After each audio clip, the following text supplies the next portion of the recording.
dal 15 agosto del 1971 con la fine degli accordi Bretton Woods, da quella data le banche centrali vanno compensate con l'ammontare dovuto normalmente a una tipografia, mentre la banca centrale ruba, si appropria indebitamente di un valore pari alla differenza tra costo tipografico e valore nominale. Quel valore è creato da chi accetta, non da chi emette. Ecco il punto centrale.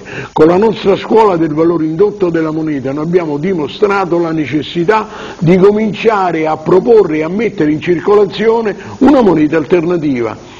Noi abbiamo fatto la denuncia penale per truffa contro Ciampi, Fazio, Duisenberg, perché abbiamo dimostrato che questi emettono addebitando denaro che devono accreditare, quindi caricano il costo del denaro del 200%, e questa truffa non può essere più tollerata, anche perché recentemente noi abbiamo avuto degli sviluppi gravissimi con l'avvento dell'euro, perché l'avvento dell'euro è stato concepito da Prodi e da Duisenberg come se fosse ancora basato sul principio della riserva, tant'è vero che la Banca Centrale Europea emette l'euro prestando come se avesse la riserva non c'è, allora.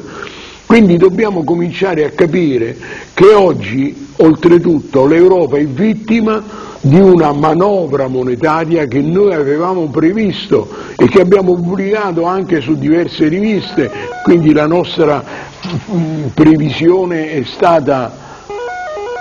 Pronto? Pronto? Sì. Professore? Sì, mi dica. Volevo chiedere, io ho un bel po' di monete, quando si può ricominciare a comprarci qualcosa? Ma lei che cosa parla, dei SIMEC? Sì. I SIMEC noi adesso abbiamo rimesso in circolazione, ne parliamo fra un momento, perché stavo trattando un altro argomento. Abbia un momento di pazienza, perché poi arriviamo a risposta alla sua domanda. Noi dobbiamo capire che per quando noi adesso mettiamo in circolazione il SIMEC, perché lo facciamo? Perché oggi noi ci troviamo ad avere in tasca una moneta debito. Quando circola la moneta noi ci illudiamo di essere proprietari dei soldi che abbiamo in tasca. Siccome quella moneta è stata emessa dalla banca centrale prestando, noi siamo debitori verso la banca centrale. Il debito lo paghiamo con le tasse e con gli interessi bancari. Quindi vi è un debito da signoraggio verso la banca centrale, perché la banca centrale mette prestando a noi i soldi nostri, cioè i soldi che ci dovrebbe accreditare. Ora, su questa premessa, noi abbiamo fatto l'emissione del SIMEC. L'emissione del SIMEC si è fermata perché l'autorità giudiziaria, sollecitata probabilmente, anzi certamente dalla banca centrale, ha detto dobbiamo fermare il SIMEC perché è un pericolo il SIMEC.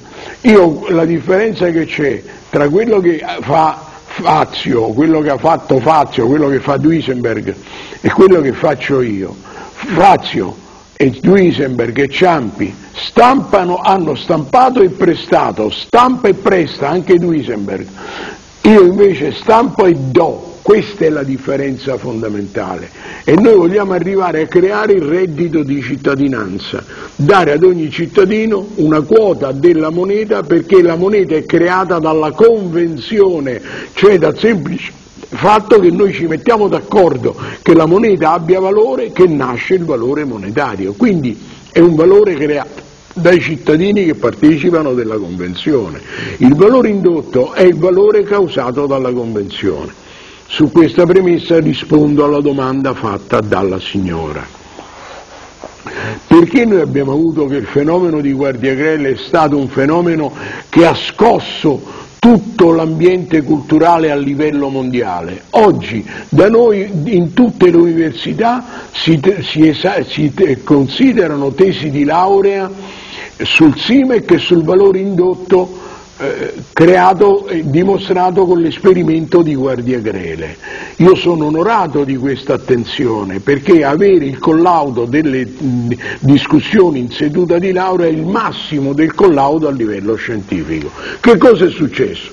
Che sono arrivati 120 uomini tra finanza, carabinieri e polizia, hanno circondato Guardiagrele, mi hanno sequestrato i SIMEC, anche se poi me li hanno restituiti, si è fermata la circolazione, è come se uno spegnesse la dinamo. Quando uno ferma la dinamo si spegne la lampadina, quando uno ferma la circolazione monetaria si distrugge il valore indotto della moneta, perché la moneta ha valore quando circola, non quando è un pezzo di carta che si chiude nel cassetto. Adesso che cosa abbiamo fatto noi per riprendere la circolazione del SIMEC? Noi abbiamo messo un SIMEC d'argento, ci abbiamo detto il valore del SIMEC ormai è garantito dal valore intrinseco dell'argento, per cui chi ha in mano il SIMEC d'argento sa che quella è una moneta che ha un valore indotto, un potere d'acquisto basato su due spinte.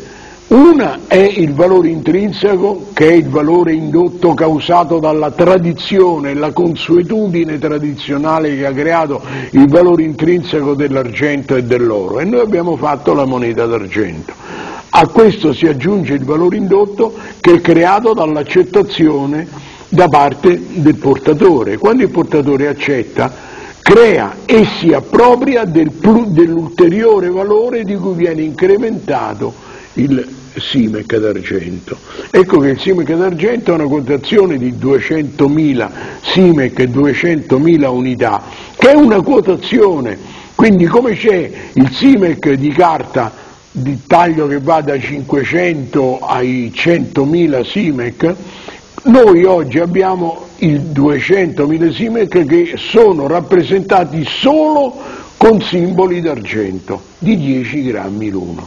Perché abbiamo voluto fare questo gesto? Perché siccome il SIMEC d'argento è convertibile anche in SIMEC carta, si ridà valore anche alla massa cartacea che già sta in tasca agli operatori economici. Naturalmente per ridare avviamento al SIMEC ci vuole un po' di tempo, perché il mercato deve riacquistare quella fiducia che è stata distrutta al tempo in cui fu fatto il sequestro, anche se hanno dissequestrato poi i SIMEC, dimostrando poi la legittimità dell'operazione, noi oggi abbiamo la prova ulteriore che non è più che il SIMEC ha valore perché è convertibile in lire o in euro o in dollari, ma perché è convertibile in SIMEC d'argento, è un SIMEC d'argento che garantisce il SIMEC carta. Allora noi abbiamo applicato il principio della riserva in fondo,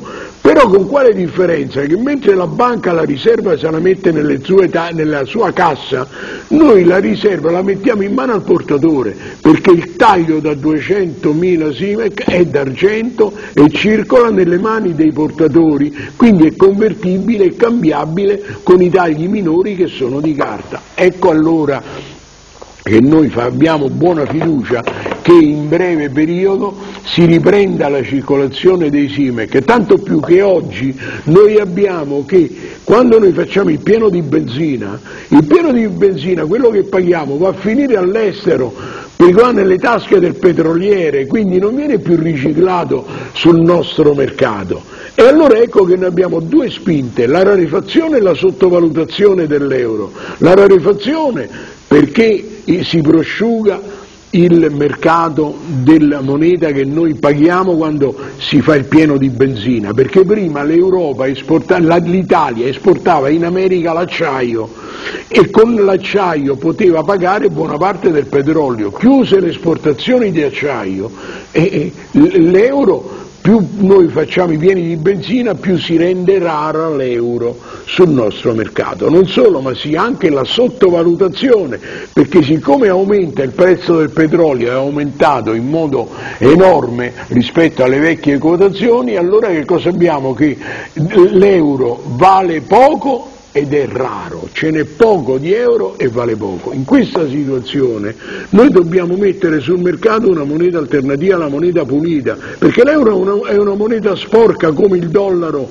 come la sterlina inglese. Tutte le monete sono monete sporche che sono gravate di debito verso le banche centrali, il debito da signoraggio, mentre il SIMEC è una moneta pulita. Naturalmente noi abbiamo fatto la denuncia penale contro i governatori delle banche centrali, abbiamo detto: questi ci hanno truffato perché ci prestano i soldi che ci dovrebbero accreditare, perché i soldi sono nostri in quanto siamo noi che creiamo il valore della moneta accettandola, perché la moneta ormai non ha riserva, quindi il valore è convenzionale. Chi partecipa della convenzione creando il valore ha diritto a averne la proprietà.